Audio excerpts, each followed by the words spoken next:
I never thought I'd be the person telling someone to either rehome their dog or have him put down. Even now, writing those words makes my stomach twist. If you'd asked me a year ago whether I believed any dog was beyond saving, I would have laughed and said absolutely not. I've spent most of my life around animals.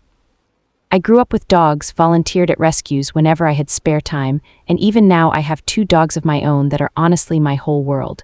So believe me when I say this. I wasn't looking for a reason to hate my stepmom's dog. I was probably the last person who wanted things to end this way.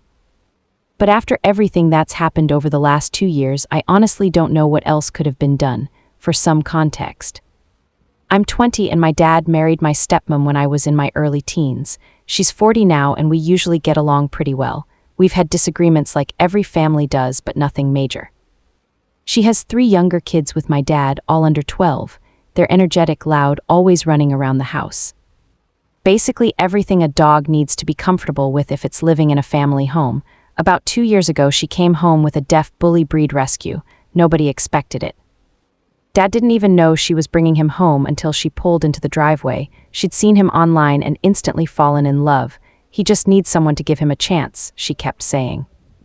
He looked rough, scars around his neck, old bite marks. His ears had clearly been cropped badly before whoever owned him dumped him. You could tell he'd had a hard life. I genuinely felt sorry for him. The first few weeks actually went surprisingly well, around people he trusted. He was incredibly affectionate. He'd lean his whole body against you for attention. He'd roll onto his back demanding belly rubs. He followed my stepmom absolutely everywhere. If she walked into another room, he'd be right behind her, looking back now. I think that's why she ignored every warning sign, because with her, he could be the sweetest dog in the world. The problems started small. At first he'd jump on visitors. Everyone laughed. Oh, he's just excited. Then he started knocking the younger kids over. Again, he doesn't know his own size. Then came the barking, every knock at the door, every delivery driver. Every stranger walking past the fence. He'd throw himself against the windows so hard I honestly thought the glass would break one day. I asked if she'd thought about getting a trainer. She shrugged. We're working on it, except they weren't. Weeks turned into months, nothing changed. Actually, things got worse. Whenever I visited, he'd practically launch himself at me. Because I grew up with large dogs, it didn't bother me much. I'd turn sideways, ignore him until he calmed down, then reward him when all 4 paws stayed on the floor. It worked. For about 30 seconds, then he'd start again, every single time. One afternoon, my youngest brother, who was only 6 then, walked through the living room carrying a bowl of popcorn. The dog jumped. The bowl flew everywhere. My brother landed flat on his back crying. Instead of correcting the dog, my stepmom picked my brother up and said, "You know he gets excited." That sentence stuck with me. Because somehow, everything became everyone else's responsibility, not the dog's. Months later, I noticed another habit. Whenever he had food, everyone gave him space, not normal space. I mean, people would literally walk around the room to avoid getting anywhere near him. I asked why. My stepmom casually replied, "He gets a little funny while eating." A little funny, he growls sometimes. That immediately set alarm bells ringing. I asked if she'd spoken to a trainer. She smiled. I've watched loads of videos. Apparently her solution was sticking her hand into his food bowl while he ate because she'd read somewhere that it would teach him humans could take his food. I actually remember staring at her thinking she'd misunderstood whatever she'd watched. Because every decent trainer I've ever known says forcing interactions like that usually makes resource guarding worse. Sure enough, a few weeks later, he snapped at her, not a warning air snap. An actual bite. It wasn't severe, just enough to break the skin. She brushed it off. He didn't mean it. That became another sentence I heard constantly. He didn't mean it when he growled. He didn't mean it when he lunged. He didn't mean it when he knocked a child over. It always had an excuse. Meanwhile, my own dogs couldn't be more different. I have a German shepherd called Nova. She's 3 years old, confident, obedient, absolutely obsessed with tennis balls. Then there's my Labrador Finn, honestly. He's about as intelligent as a loaf of bread sometimes, but he adores everyone. Kids, dogs, cats, probably burglars too. I spent hundreds of hours training them, not because they're perfect, but because they're my responsibility. If they ever hurt someone, that would be on me. That's why what happened a few weeks ago still plays over in my head every single night. It started with what should have been the easiest walk imaginable, and within minutes, everything changed. The morning started so normally that, if you told me how it was going to end, I would have laughed. It was just after 7. The sun had barely climbed over the horizon, and the roads were almost empty. I live about 20 minutes outside town, close to a quiet stretch of beach that hardly anyone visits that early. It's one of my favorite places to take Nova and Finn because they can run without constantly crossing paths with other dogs or people. That morning, my stepmom texted me. "Are you taking your dogs out?" I replied, "Yeah, heading to the beach now." A minute later she answered, "Mind taking Diesel too, he needs a good run." Diesel, that was her dog's name. I hesitated. I'd walked him before, but only on lead and only for short distances. Even then, I always came home exhausted because he pulled so hard my shoulders would ache for hours. Still, part of me genuinely wanted to help. I'd been saying for months that he needed more exercise and proper exposure to the outside world. Maybe if he had a chance to burn some energy alongside two calm, balanced dogs, he'd relax a little. So I agreed. When I pulled into my dad's driveway, Diesel was already waiting at the front door. The second he saw me, he launched himself against the glass so hard it rattled in the frame. Before I could even knock, my stepmom opened the door. "Morning," she smiled. The smile disappeared almost immediately as Diesel shoved past her, nearly knocking her sideways. "Sit," she told him. He ignored her. "Diesel, sit." Nothing. She grabbed his collar with one hand while trying to clip on his leash with the other. He twisted, bounced, pawed at her arms, and let out this high-pitched whining sound that echoed through the hallway. It took almost 2 full minutes just to get him outside. As we walked toward my ute, he dragged both of us across the driveway. "He's just excited," she laughed. I forced a smile. Inside, I was already questioning whether this had been a terrible idea. When we reached the beach, everything looked perfect. The tide was low, the sand stretched for what felt like miles. There wasn't another person in sight. Nova jumped out first, tail wagging furiously. Finn followed, immediately sticking his nose into a pile of seaweed like he'd discovered buried treasure. Diesel practically exploded out of the back seat. For the first minute, everything actually went well. He sprinted across the sand with the other two, ears flopping, kicking up huge clouds behind him. I remember smiling. Maybe I'd been wrong. Maybe all he really needed was room to run. Nova darted ahead like she always does, weaving through the dunes before racing back toward us. Finn lumbered behind her, completely happy just existing. Diesel chased after them with unbelievable speed. He looked genuinely happy. Every time Nova slowed down, he'd catch up, bounce around her, then race off again. Nothing about his body language seemed aggressive. No stiff posture, no raised hackles, no growling, just excitement for about 10 minutes. It felt like I was finally seeing the dog everyone else talked about, the sweet one, the playful one, the one my stepmom insisted everyone misunderstood. Then I noticed something. Nova would occasionally glance back at him before speeding up again. She wasn't inviting him to play anymore. She was creating distance. That caught my attention. I've had shepherds most of my life. Nova rarely avoids another dog. If she doesn't like something, she'll usually tell them with a quick bark or simply walk away. Instead, she kept running. Every time Diesel got close, she'd move again. He wasn't taking the hint. His breathing became heavier. His movements became faster, almost frantic. His tail, which had been wagging loosely before, became high and stiff. I slowed my pace. Something didn't feel right. "Let's call them in," I said. My stepmom looked confused. "They're just playing. I don't think Nova's enjoying it anymore." She rolled her eyes but shrugged. I whistled. Nova immediately turned around. Finn followed without hesitation. Diesel ignored me completely. He stayed locked onto Nova as she trotted back toward us. That's when I saw it. His entire body froze for half a second. It was so brief most people would have missed it. His head lowered, his eyes narrowed. Then, he charged, not playfully, not the loose, bouncing run he'd been doing before. This was different, straight, fast, focused. "Nova," I shouted. She turned her head just as he reached her. The sound he made, I'll never forget it. It wasn't barking, it wasn't growling. It was this deep, guttural noise that seemed to come from somewhere deep inside his chest. Then he grabbed her, right across the side of her face. Nova yelped so loudly my heart stopped. For one horrifying second, all I could see was the two of them tangled together in the sand. Thankfully, he let go almost immediately, but it wasn't over, not even close. Nova tried to back away. Diesel stepped in front of her. She moved left, he blocked her. She moved right again, he blocked her. His head was low, his body stiff, a low growl rolled out of him. Nova wasn't fighting back. She wasn't growling, she wasn't even looking at him anymore. She was avoiding eye contact completely, trying to leave. Every instinct she'd learned through years of proper socialization was telling her to de-escalate. Diesel wasn't letting her, and that's when real panic hit me. because this wasn't rough play. This wasn't dominance, this wasn't two dogs sorting themselves out. This was one dog trapping another, and I knew if I didn't step in immediately, it could get a whole lot worse. Everything happened in seconds. One moment Nova was trying to walk away. The next, Diesel was standing directly over her, blocking every escape route. His body was completely rigid. His tail wasn't wagging anymore. His ears were forward, and even though he was deaf, every ounce of his attention was locked onto my dog. Nova kept giving calming signals. She turned her head away. Licked her lips, lowered her body. She was practically begging him to stop. He didn't. My heart was pounding so hard I could hear it over the waves. "Stepmom," I shouted, "get him." Now for a second she just stood there. "Oh, they're fine." "No, they're not." She started walking toward us, but she wasn't in a hurry. That terrified me more than the attack itself. She genuinely didn't seem to understand what she was looking at. I wasn't willing to wait another second.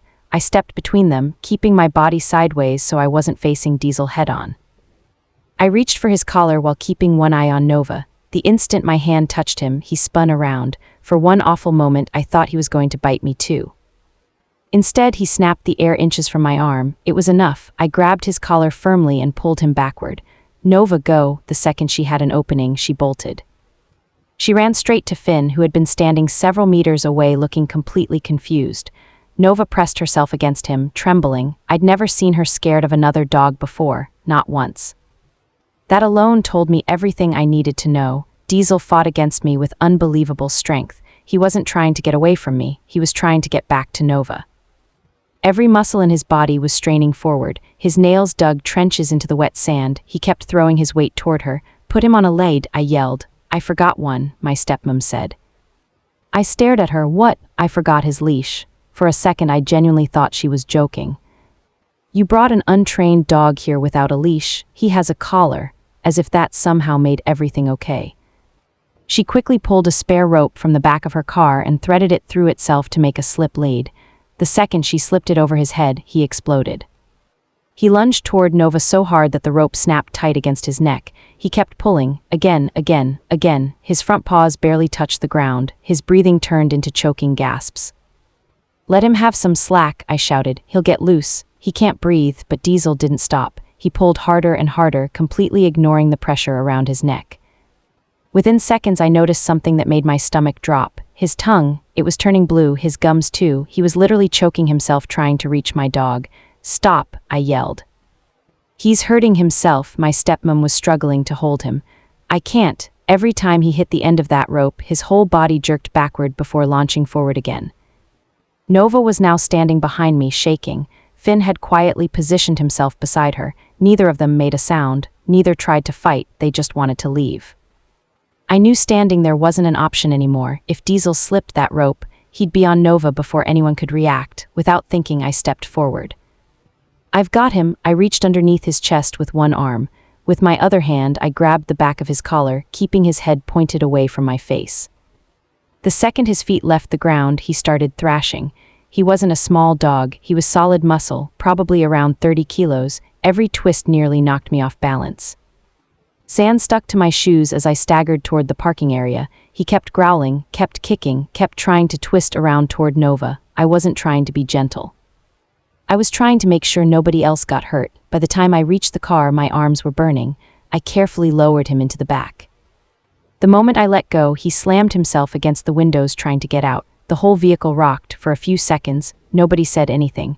The only sounds were the waves crashing behind us. And Diesel barking inside the car. I turned around and looked at Nova. There was blood on the side of her face, not much, just 2 small puncture marks hidden beneath her fur. But seeing them made my chest tighten. I knelt beside her. "Good girl," she leaned into me, still shaking.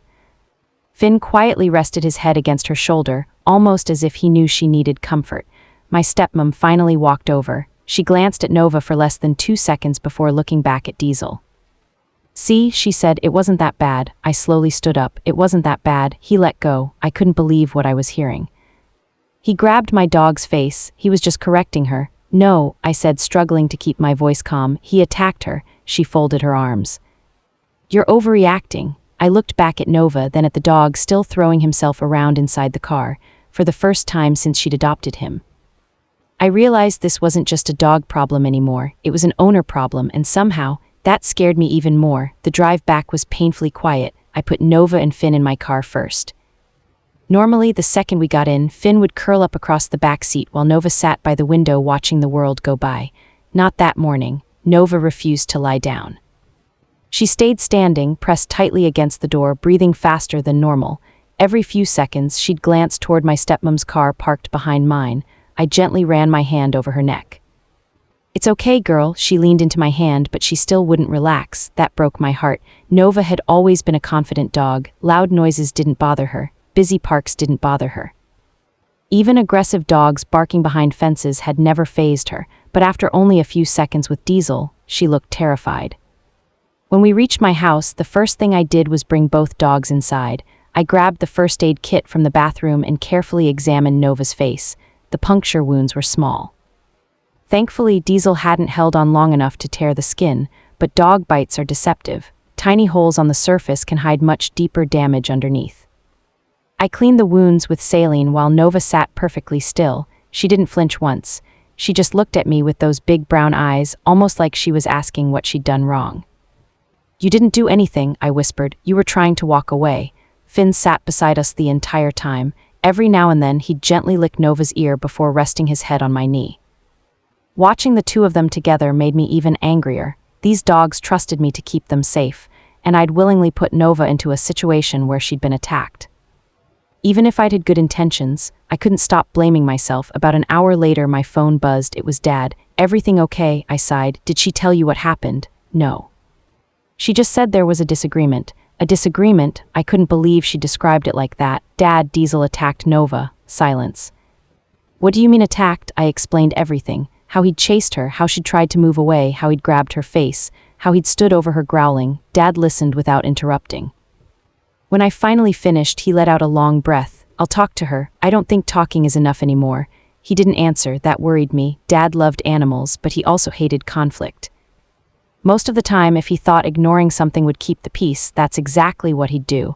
Unfortunately, ignoring this wasn't going to make it disappear. Later that afternoon, I took Nova to our vet. I wanted the bite checked properly. The vet clipped a small patch of fur around the wounds and frowned. "You're lucky. If that dog had held on for another second or two, these injuries would have been much worse." She explained that bites around the face can become infected quickly. So she cleaned everything thoroughly and prescribed antibiotics. Then she asked the question I'd been dreading. "What happened?" I told her. She listened carefully before asking, "Has this dog attacked before?" I hesitated. "People." "Yes," her eyebrows shot up. "Multiple people," I nodded. "My stepmom, her mother, her sister, and now my dog." The room went completely quiet. Finally, she said something that stayed with me. "A dog that repeatedly bites without proper intervention becomes more dangerous every single time." She wasn't trying to be dramatic. She said it like she was stating the weather. Simple, matter of fact, true. As I drove home, those words kept replaying in my head every single time, because this wasn't the first incident. It wasn't even the second, it was just the latest. That evening, I sat down and started thinking back over the last 2 years. The warning signs had always been there. The first bite had happened only a few months after Diesel came home. My stepmom had been eating dinner on the sofa. When she got up to answer the door, Diesel jumped onto the couch and stole her plate, instead of trading him for another treat or calling him away. She grabbed his collar and tried to pull him off. He spun around and bit her wrist hard enough to draw blood. She ended up needing stitches. At the hospital, she'd told everyone she'd accidentally cut herself while cooking. Even then, she'd protected him. Then came her mum. Diesel had been chewing on a bone in the garden. Her mum bent down to pick up a ball lying nearby. He lunged. His teeth caught her hand. Again, everyone called it an accident, a misunderstanding.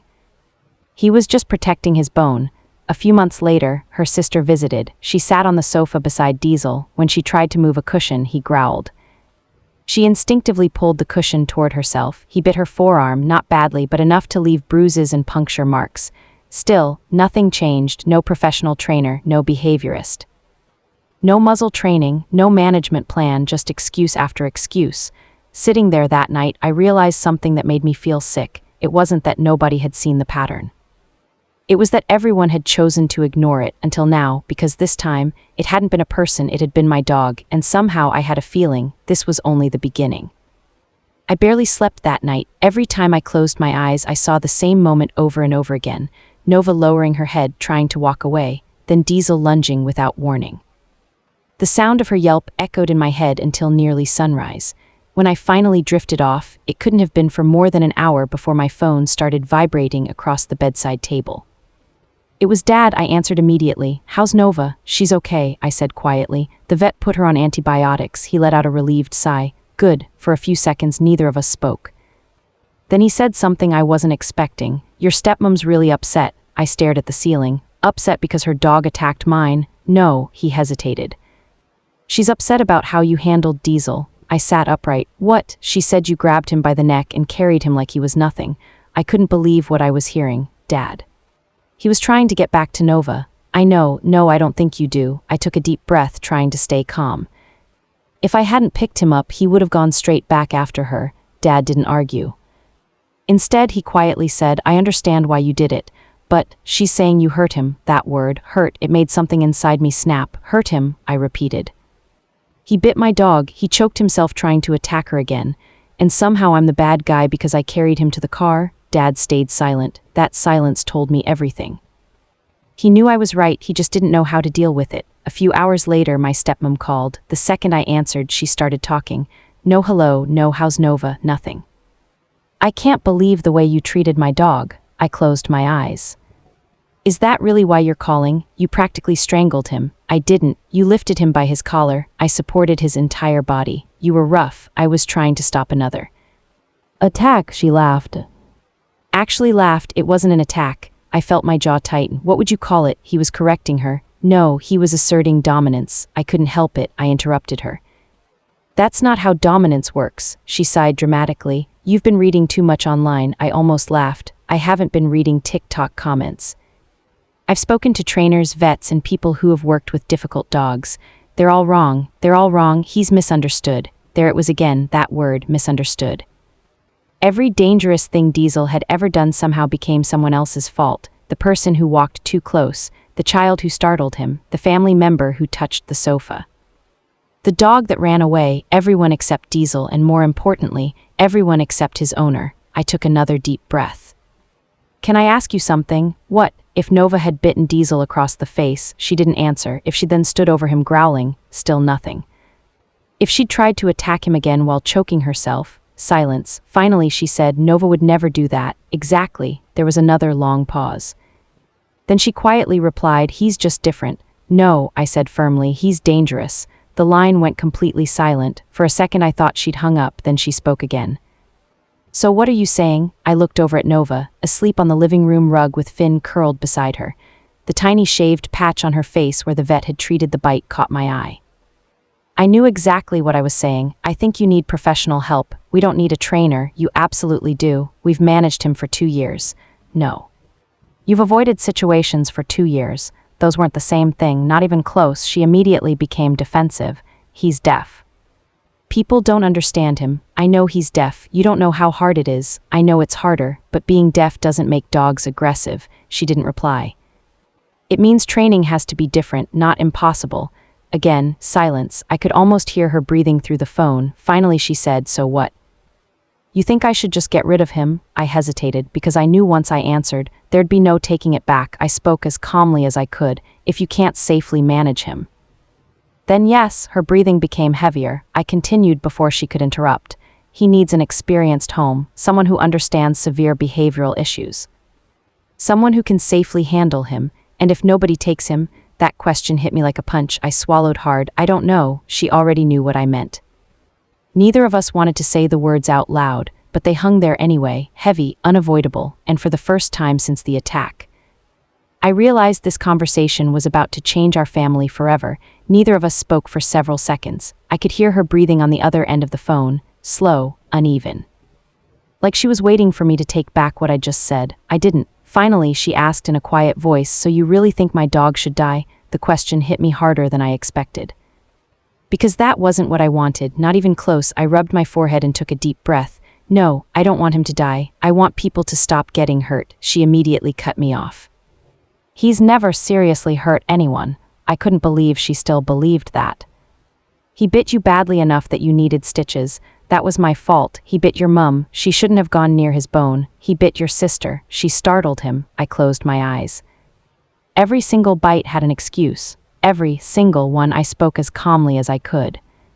Do you see what you're doing? What? Every time he bites someone, you blame the person. She didn't answer. I continued. What happens when one of the kids accidentally falls on him? They know not to. They're children. They forget things. They run. They scream. They drop food. They make mistakes for the first time during the conversation. She didn't interrupt me. I took that as a sign to keep going. I'm not saying Diesel is evil. I don't think he wakes up wanting to hurt people. I think he's anxious. I think he's reactive. And I think he's completely out of his depth in your house. There was another long silence. Then she quietly said, I love him. I know. I saved him. I know. I promised I'd never give up on him. That sentence almost broke my heart because I believed her. She truly loved that dog. She'd rescued him from a terrible situation. She'd given him a warm bed, food, a family. She wasn't a bad person. She just couldn't accept that love wasn't enough. Sometimes a dog needs more than good intentions. Sometimes love without proper training can actually make things worse. I said gently, keeping him isn't the same as helping him. She started crying, real crying, not angry tears, heartbroken tears. I've already failed him once. No, I replied softly. You didn't fail him when you rescued him, but if you ignore what's happening now, you will. She hung up just like that, no goodbye, no shouting, nothing, only silence. I sat there staring at my phone for a long time. I knew she'd heard every word, I just didn't know if she'd accept any of it. Over the next few days, nobody from my dad's house contacted me. Not my stepmom, not my younger siblings, not even Dad. The silence felt strange. Normally, one of the kids would send me random photos or ask when I was coming over. This time, nothing. I kept checking my phone anyway. Every notification made my heart race. Every time, it was someone else. Then 4 days later, Dad finally called. His voice sounded exhausted. I think you should come over. My stomach tightened. Why? We need to talk. Is everyone okay? He hesitated, then quietly replied, no. The line went dead. I grabbed my keys without another question. The entire 20-minute drive felt twice as long. 100 thoughts ran through my head. Had Diesel bitten someone again? Had one of the kids been hurt? Had they finally decided to rehome him? I honestly didn't know which answer scared me the most. As I pulled into the driveway, I noticed something immediately. The front gate was wide open. Dad never left it open, never. Then I saw dried blood on the concrete near the porch. My heart dropped. Something had happened, something much worse than any of us had imagined. She looked exhausted. Not the kind of tired you get after a bad night's sleep. The kind that settles deep into someone's face after they've spent days trying to convince themselves everything is still under control. Diesel was lying beside her with his head resting on his paws, completely relaxed. If I hadn't known what had happened, I would have thought he was the calmest dog in the world. That was the hardest part. When he was relaxed, he looked like any other family pet. You'd never guess how quickly things could change. My stepmom gently stroked his neck without looking at me. He didn't mean to hurt him. I let out a slow breath. I know you believe that. I do. He was asleep. I know. He got frightened. I know. She finally looked up at me. Then why are you acting like he's some monster? I'm not, she frowned. Then what are you saying? I'm saying intentions don't change the outcome. She stayed silent. My little brother still ended up in hospital. Tears welled up in her eyes again. You think I don't know that? I think you're trying so hard to protect Diesel that you're forgetting who else needs protecting. That sentence seemed to hit her harder than anything else I'd said. She looked away for a long moment. Neither of us spoke. The only sound was the wind coming through the trees behind the garden. Finally, she whispered, I failed everyone. I shook my head. No, you still have a choice. She looked confused. A choice, yes. You can finally ask for professional help. She gave a sad smile. And if they tell me he can't stay here? I didn't answer immediately because deep down, I already knew what most experienced behaviorists would probably say. A home with 3 young children was one of the worst possible environments for a dog with severe resource guarding and bite history. After several seconds, I quietly replied, then you do what's safest for everyone, including him. She closed her eyes. I don't know if I'm strong enough. A knock at the front door interrupted us. Dad walked outside. They're here. My stomach tightened. Who? He looked toward the driveway. Animal control. A white vehicle had just pulled up outside the house. 2 officers stepped out carrying clipboards. Neither looked angry, neither looked judgmental. They simply looked professional. One of them introduced herself before asking if everyone involved was okay. Dad explained that my little brother had already been treated at the hospital. She nodded and began writing notes. Then she asked about Diesel. My stepmom immediately became defensive. He's not aggressive. The officer remained calm. I'm not here to argue with you. I just need accurate information. She asked several questions. How old was Diesel? Had he bitten before? Was he vaccinated? Had he ever been assessed by a qualified behaviorist? Each answer seemed to make the atmosphere heavier, especially when my stepmom admitted he'd bitten multiple people over the last 2 years. The officer stopped writing for a second. Can you tell me why these previous bites weren't reported? My stepmom looked down. They were family. The officer nodded slowly. I understand, but repeated bites are important information. No one spoke. Finally, the officer closed her notebook. Based on what we've been told, we'd strongly recommend a full behavioral assessment before this dog has any further contact with children or unfamiliar people. My stepmom looked hopeful. So he doesn't have to be put down. The officer chose her words carefully. That decision hasn't been made, but until an assessment is completed, he should be securely managed, no off-lead exercise, no contact with children, and he should be muzzled in public. I watched my stepmom's face fall. She'd expected someone to tell her everything would be fine. Instead, for the first time, a professional had confirmed exactly what I'd been trying to tell her for months. The situation wasn't normal, and pretending it was would only make the next incident more likely. As the officers drove away, the entire house fell silent again. No one knew what would happen next. But one thing was finally clear: ignoring the problem was no longer an option. After animal control left, nobody moved. Dad stood on the front porch with his arms folded, staring at the empty driveway. My stepmom was still sitting in the garden beside Diesel, but she wasn't petting him anymore. She just sat there, completely still, as if everything that had happened over the past week was finally catching up with her. I quietly walked back inside. My younger brother was lying on the sofa with his arm wrapped in a thick white bandage. When he saw me, he gave me a small smile. Hey, buddy, I sat beside him, careful not to bump his injured arm. Does it hurt? A little. He tried to sound brave, but I could tell he was scared. After a moment, he looked down at the bandage. Is Diesel mad at me? That question broke my heart. No, he was just frightened. I chose my words carefully. But that doesn't make what happened okay. He nodded slowly. I didn't mean to wake him up. I know, I was just getting my Lego. I know. He looked like he was about to cry. I still love him. I swallowed hard. I know you do. That was the hardest part of all. The kids loved Diesel. They'd grown up with him over the last 2 years. To them, he wasn't an aggressive dog. He was the dog that licked their faces when they came home from school, the dog that followed them into the garden. The dog that slept outside their bedroom doors. They didn't understand why everyone suddenly looked so worried. Later that evening, Dad asked me to stay for dinner. Nobody ate much. The conversation was awkward, with long silences between every sentence. Finally, Dad cleared his throat. We need to make a decision. My stepmom immediately looked up. What kind of decision? We can't pretend this didn't happen. Tears filled her eyes again. So what are you saying? Dad looked at her with a sadness I'd never seen before. I'm saying the kids have to come first. The room fell completely silent. My stepmom shook her head. I can manage him. Dad didn't argue. Instead, he quietly asked, how? She opened her mouth, then closed it again. For the first time in 2 years, she didn't have an answer. Dad continued gently. He can't be around the children, so he'll stay outside. He resource guards the garden too, then we'll rotate them. For the rest of his life, she looked down at the table. Nobody spoke for nearly a minute. Finally, Dad reached across and held her hand. I know how much you love him. I do, but loving him doesn't erase the risk. A tear rolled down her cheek. I promised I'd never give up on him. Dad squeezed her hand. This isn't about giving up. It's about keeping everyone safe. She quietly stood up and left the room. A few seconds later, we heard the back door close. Dad rubbed his face. I hate this. So do I admitted. The next morning, my stepmom made a phone call, not to a rescue, not to animal control. To a certified canine behaviorist. It was the first professional she'd ever contacted. The earliest appointment they had was 3 days away. Those 3 days felt longer than the previous 2 years. No one let the kids near Diesel. He stayed separated from everyone except my stepmom and Dad. The house felt tense.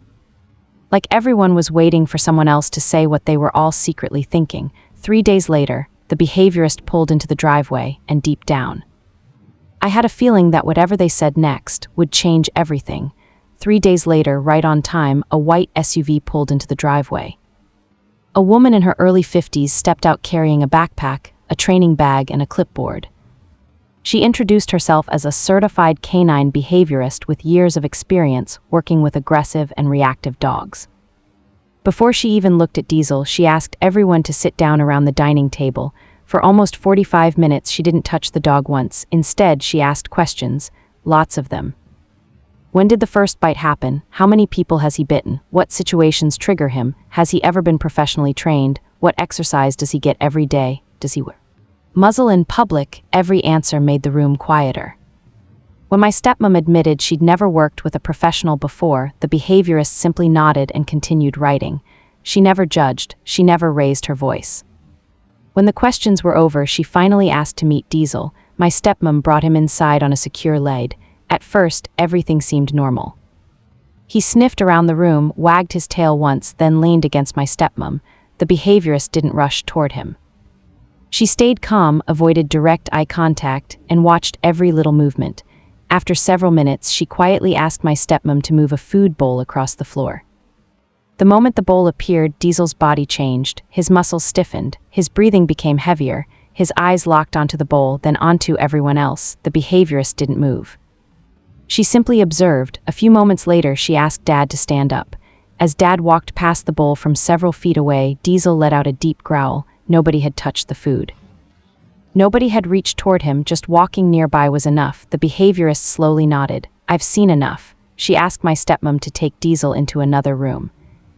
As soon as the door closed, she placed her notebook on the table. I want to be completely honest with you. Everyone nodded. This dog isn't aggressive because he's deaf. My stepmom looked down.